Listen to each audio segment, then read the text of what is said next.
A'udzu billahi minasyaitonir rajim. Bismillahirrahmanirrahim. Alhamdulillahi rabbil alamin wassalatu wassalamu ala rasulihil karim wa ala alihi wa sahbihi ajma'in. Qala rabbi shrah li sadri wa yassir li amri wahlul 'uqdatam min lisani yafqahu qawli wa la haula wa la quwwata illa billahil aliyyil azim. Tuan-tuan dan puan-puan yang dirahmati Allah, Assalamualaikum warahmatullahi taala wabarakatuh. Bertemu lagi kita di Qalbil Quran edisi Ramadan. Kali ini kita akan terus tadabbur ayat-ayat pensyariatan ibadat puasa. Mari kita teruskan bersama. Ayat yang akan kita bahaskan adalah ayat Baqarah 183. A'udzu billahi minasyaitonir rajim. يا أيها الذين آمنوا كتب عليكم الصيام كما كتب على الذين من قبلكم لعلكم تتقون. صدق الله العظيم.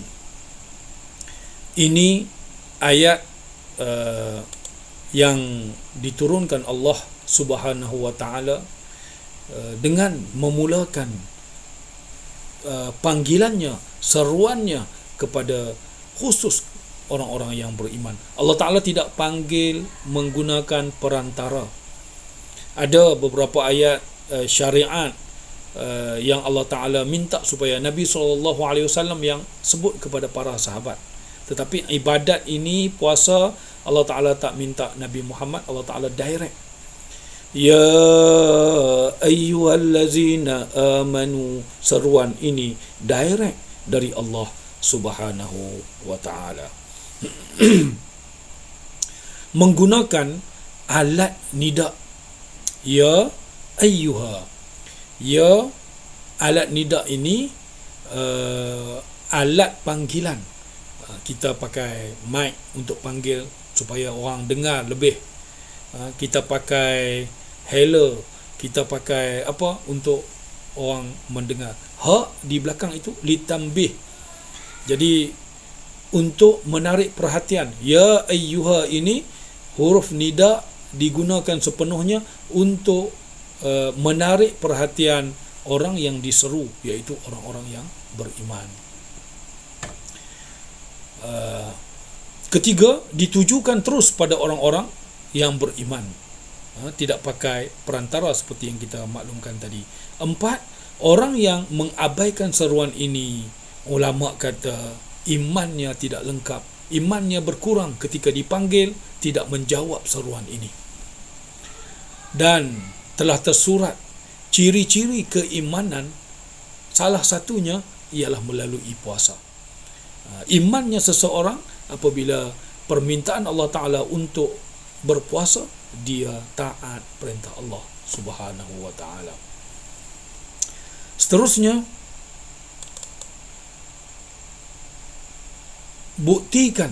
Allah Taala menuntut kita untuk buktikan keimanan kita dengan puasa.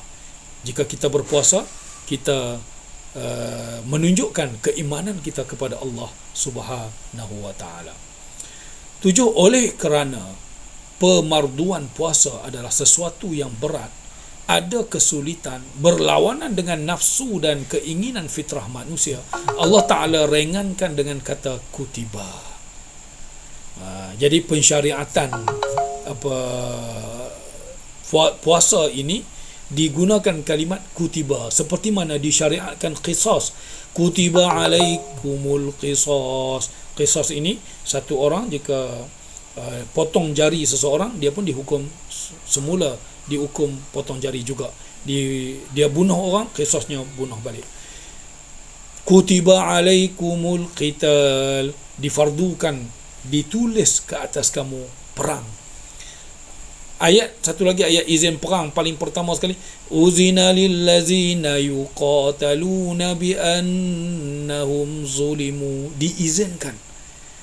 Fi'il yang menggunakan lafaz ataupun ejaan mula dengan dhammah ini, kutiba, uzina, ini dinamakan oleh ulama fi'il allazi lam yusamma fa'ilahu, fi'il yang tidak menamakan fa'ilnya, pembuatnya, pelakunya tidak disebut, ditulis, dicatat.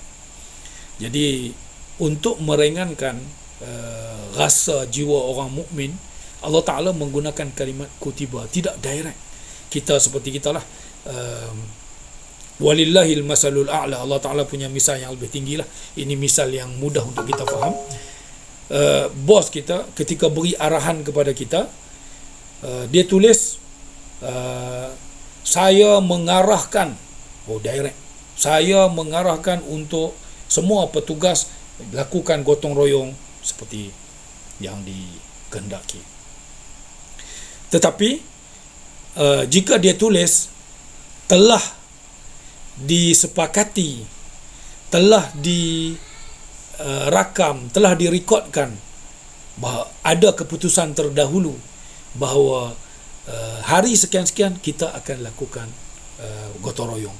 Jadi yang mendengar arahan ini rasa tidak direct, berbanding jika menggunakan, bos itu menggunakan namanya, itu berlaku secara direct. Jadi Allah Ta'ala ingin meringankan jiwa orang mukmin ketika mensyariatkan satu syariat yang berlawanan dengan keinginan fitrah manusia. Jadi Allah Ta'ala ringankan dengan penggunaan lafaz yang selesa untuk orang yang beriman mendengarnya.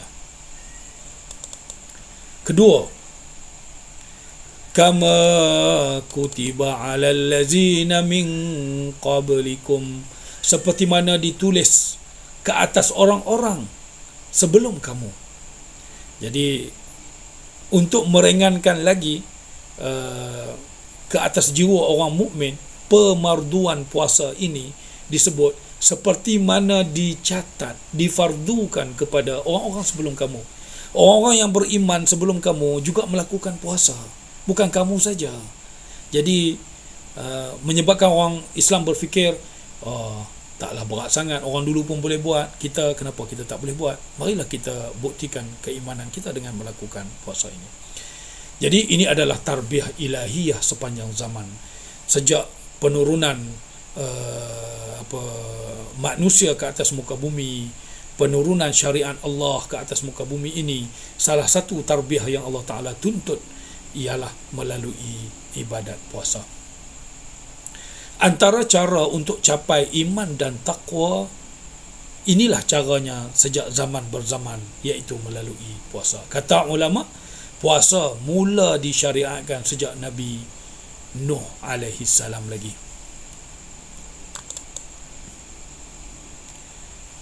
Ayat terakhir Allah Ta'ala tutup dengan la'allakum tattaqun, semoga kamu mencapai ketakwaan. Harap-harap kamu mencapai level takwa, kerana banyak juga manusia yang berpuasa tetapi tidak mencapai level tersebut.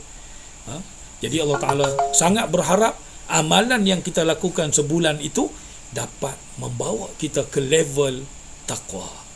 Takwa yang dimaksudkan adalah taat perintah Allah, tinggalkan larangan.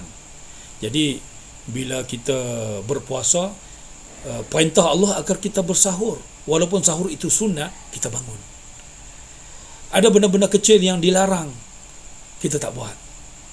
Itu lambang ketakwaan yang mula masuk ke dalam jiwa kita bila kita suka melakukan perkara yang baik, perkara yang disarankan oleh Allah, walaupun sunat, kita tetap buat. Berbanding perkara-perkara kecil yang dilarang, kita juga tinggal. Apatah lagi perkara yang besar, harap sangat kita meninggalkannya. Dan Allah Ta'ala mengguna di akhir ayat ini, la'allakum tattaqun, semoga kamu bertakwa, mencapai ketakwaan ini. Tattaqun ini Allah Ta'ala guna fi'il mudhari'. Fi'il mudhari' ini fi'il yang mengikatkan masa sekarang dan berterusan.